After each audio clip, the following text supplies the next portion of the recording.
What the heck is a senior executive service? Hey, I am Chuck the bureaucrat, and one of the more disorienting factors that you'll run into when you first report to the Pentagon is the senior executive service. Members of the senior executive service, they ensure the executive management of the U.S. government. They serve in positions that are just below the presidential appointees. Senior executives are a major link between these appointees and the rest of the federal workforce.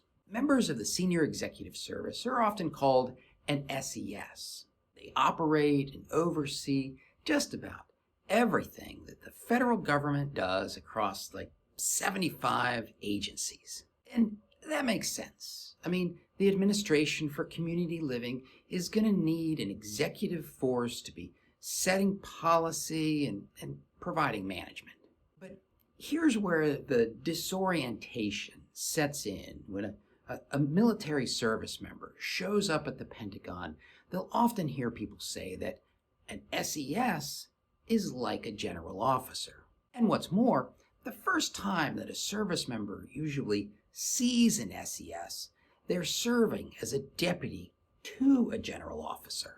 And so our service member can get the impression that what it really means is SES are subordinate to general officers. All of that is dangerously incorrect. First of all, it is inaccurate to say that SESs are equivalent to general officers. A better way to look at it is that general officers are equivalent to SESs. That's especially true at the 1 and 2 star level, because by the time you get up to 4 star, general officers are very similar to political appointees. And while a general officer might have an SES as a deputy, many SESs have general officers as deputies. Remember, you can't have a federal agency without the senior executive service, but lots and lots of agencies function with no general officers. But so what? Why would a Marine Corps lieutenant colonel even care about this? Well, I submit that there are 2 major reasons. The first one is just protocol, and the other one is your career. The protocol goes like this. The Department of Defense has its own organizational structure for senior executive service.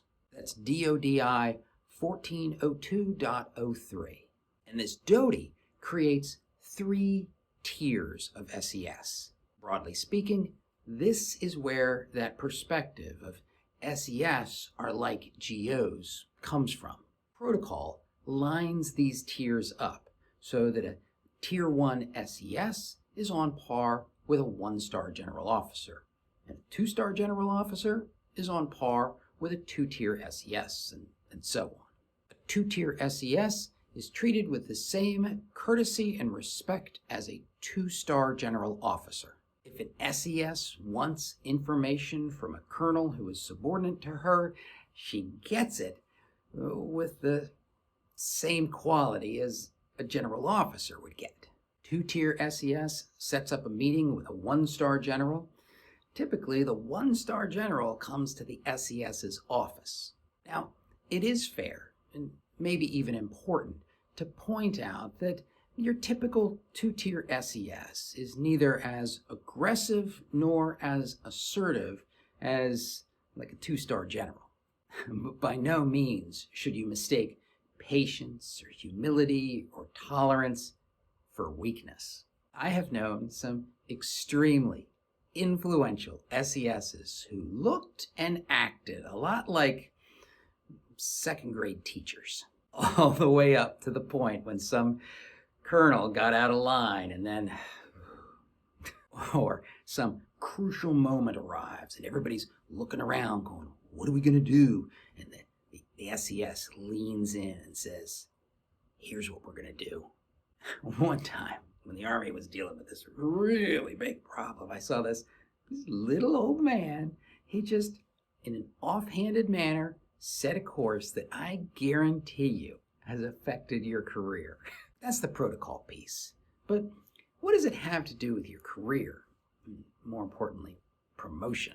Well, one concern that a lot of officers express is it going to hurt my career if I'm rated or senior rated by an SES? In and of itself, not really. A most qualified rating is always better than a highly qualified rating. You'll hear people say, I want to be rated by a general officer because that rating is going to carry more weight at the board.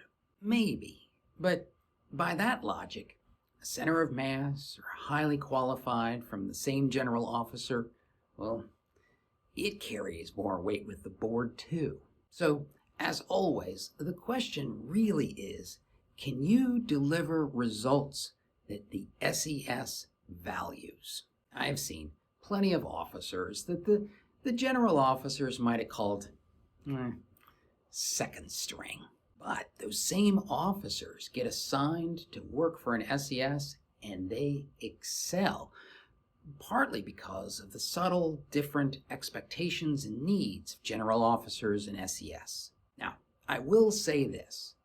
General officers seem to have an informal code that they use between each other when they write senior rater comments on an OER. Sinister, it's not even consistent, but if you read enough OERs, you start to be able to see between the lines.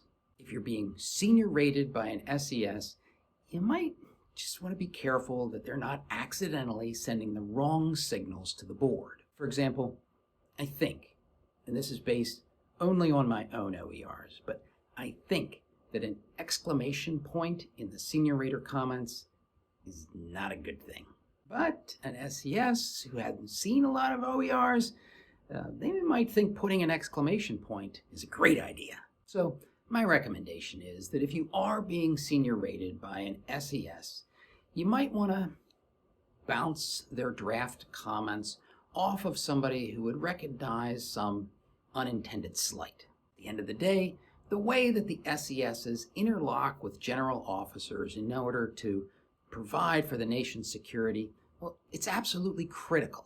Therefore, your ability to work for them and provide the support that they need, well, it's vital to having a successful career. Now, if you want to know what your senior rater really needs from you, watch this video to see the 2 questions you should ask them as soon as possible.